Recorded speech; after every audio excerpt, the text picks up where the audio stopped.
पहले तो ये समझ लीजिए कि इजराइल और फिलिस्तीन का मसला क्या है। ये कहानी है दो समुदाय की जो एक ज़मीन पर अपने अपने हक की लड़ाई लड़ रहे हैं। इजराइल का कहना है कि ये ज़मीन उनकी है और फिलिस्तीन चाहती है कि उनका अपना एक आज़ाद मुल्क हो जिसका नाम हो फिलिस्तीन।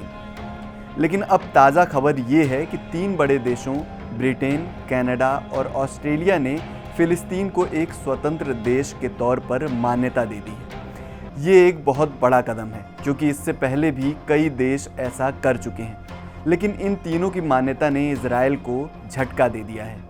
और इस झटके का जवाब देते हुए इजराइल के प्रधानमंत्री बेंजामिन नेतन्याहू ने कहा कि जॉर्डन नदी के पश्चिम में कोई फिलिस्तीनी राज्य नहीं होगा। यानी वो साफ कह रहे हैं कि वो किसी भी हालत में फिलिस्तीन को देश नहीं बनने देंगे। उन्होंने इसे आतंकवाद को इनाम देना बताया और कहा कि 7 अक्टूबर के हमले के बाद फिलिस्तीन को मान्यता देना गलत है।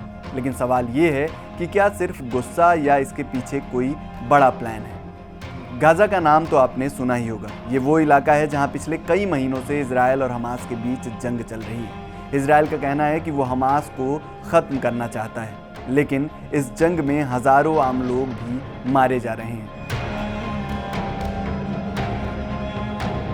इजराइल ने गाज़ा के लोगों से बार बार कहा है कि वो अपना इलाका खाली कर दें और अब खबरें ये भी हैं कि इजराइल गाज़ा पर पूरी तरह कब्जा करना चाहता है। कुछ लोग मानते हैं कि इजराइल वेस्ट बैंक का एक हिस्सा भी अपने देश में मिलाने की सोच रहा है। अगर ऐसा हुआ तो ये मिडिल ईस्ट में तनाव को और बढ़ा सकता है।